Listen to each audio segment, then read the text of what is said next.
आप लोग का मेरे बायोलॉजी की क्लास में आपका स्वागत है, जिसमें आज हम लोग एक बार फिर से रोगों की जानकारी प्राप्त करते हुए आज एक नए ट्रिक के माध्यम से मैं आपके सामने हाजिर हुआ हूँ, जिसमें हम मानव स्वास्थ्य की चिंता करते हुए आज पढ़ने वाले हैं कवक जनित रोगों की जानकारी के बारे में।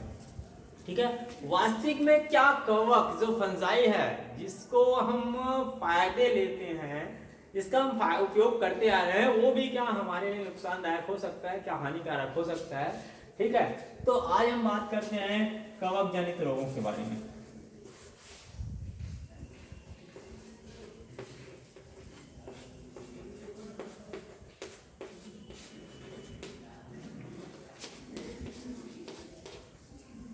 चलिए, कवक जनित रोग, अब इसके आपको एक ट्रिक की ओर आपको ले जाता हूँ। चलिए एक बार फिर से मैं आपको लेके जाता हूँ। फंजाई कवक की बात कर रहे हैं। क्या कवक हमको फायदेमंद होता है, हमारे लिए फायदेमंद होता है, हमको लाभ पहुंचाती है?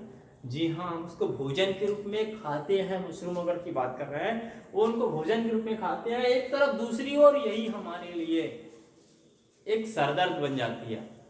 ठीक है, बीमारी वगैरह रोग वगैरह भी फैलने लगता है। तो अब हम देखेंगे, क्योंकि हम मानव स्वास्थ्य की चिंता करते हुए रोगों की जानकारी प्राप्त करने के लिए यहाँ पे इस पाठ का अध्ययन कर रहे हैं। ठीक है, तो आज हम लोग पढ़ने वाले हैं कवक जनित रोगों के बारे में। चलिए, तो एक छोटा सा इसके लिए भी आप लोग के बहुत सुंदर सा ट्रिक है। ठीक है, किसी के यहाँ जब व्यक्ति, ठीक है, अपनी ससुराल जाता है और वहां पे नखरे लगाता है, वहां पे नखरे लगाता है कि भाई मैं ये नहीं खाता, वो नहीं खाता, मैं मेरे से तो केवल फ्रूट चलता है, मैं फल फूल ही खाता हूँ। ठीक है, तो किसी कारणवश बाहर से व्यक्ति आता है और देखता है, अरे ये क्या, इसके जो दामाद है वो क्या खा रहा है, फ्रूट खा रहा है, लेकिन वो दामाद देखने में भी कैसा दिख रहा है, गंजा दिख रहा है। तो उसके लिए एक छोटा सा लाइन, बहुत ही सुंदर लाइन निकल के आता है, गंजा दामाद खाए फ्रूट। ये तो बोलेगा ना वो, जो बाहर से व्यक्ति आया हो, वो ट्रिक के रूप में क्या बोलेगा, यही है आपका ट्रिक फिर। ठीक है, गंजा दामाद खाए फ्रूट। चलिए, अब इससे आपके पास जितने सारे रोग हैं उनके हम लोग एक एक ट्रिक लेके देखते हैं। यहाँ पे सबसे पहला यहाँ पे लिखा हुआ है गंजा। ठीक है, तो गंजा, जो गंजापन जो होता है,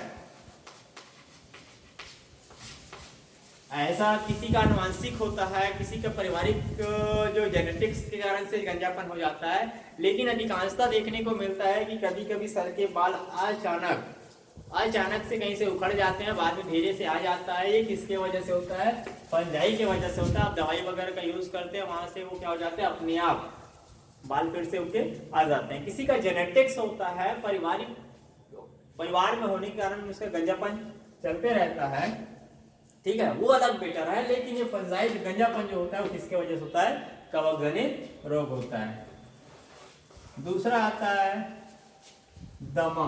दा से दिख रहा है वहां पे, तो यहाँ पे होने वाला है दमा, ये दमा है। दूसरा दा है, जिससे आपको मिलने वाला है दाद।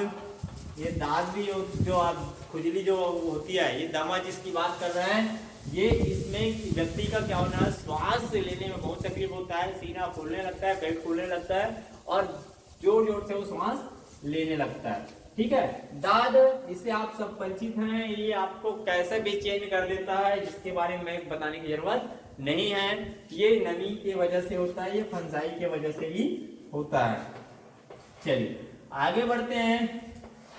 खा, तो खा से क्या आपको पता है, जो खुजली होती है ना,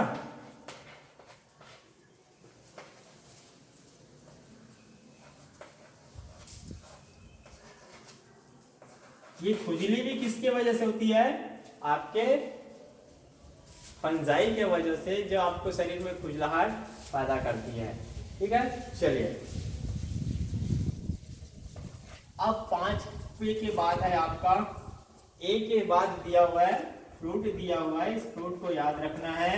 और हमको बताना है ये जो होता है एथलीट फुट। एथलीट फुट जो होता है, एथलीट फुट, फुट का मतलब पैरों में होने वाली बीमारी। ठीक है, वास्तविकता ये होता है जो एथलीट्स होते हैं, जो मैदान पे दौड़ रहे होते हैं, उनमें फंजाई का जब पैरों में इन्फेक्शन होता है तो उनके पैरों में अचानक क्या जाती है, सूजन वगैरह आ जाती है, खुजली वगैरह होने लगती है। ये कारण किसके वजह से होता है, कवक जनित रोगों की वजह से होता है। तो आपको यहाँ पे गंजा दमात खाया फ्रूट बहुत ही सुंदर सा ट्रिक आपके सामने मैंने रख दिया है कवक जनित रोगों के लिए। तो आपको ये एग्जाम्पल भी आपको फंजाई से देखने को मिल गया है। तो आपको कभी भी यदि ऐसा कोई रोग के नाम दे दिया जाता है तो आप आसान भाषा में बता पाओगे कि भैया ये तो किससे जनित रोग है, कवकों से होने वाले रोग है। भाई आपको यदि मैं ऐसा दे दिया, चलिए यहाँ पे एक बीमारी का नाम दे दिया मैं एड्स, तो आप उस ट्रिक की ओर दौड़ोगे कि भाई इसमें तो ऐसा कोई एड्स के लिए कोई ट्रिक ही नहीं बताया गया था, ये तो दूसरे के लिए है। तो आप मेरे पिछले वाले उस वीडियो की ओर ध्यान देंगे जिसमें मैंने वायरस से संबंधित रोगों के बारे में बताया था, ये चाचा इन्हें डांटो खरे गाल पे छापो, तो वहां पे आपको एड्स तो विषाणु जनित रोग है, आपको फटाक से समझ में आ जाएगा।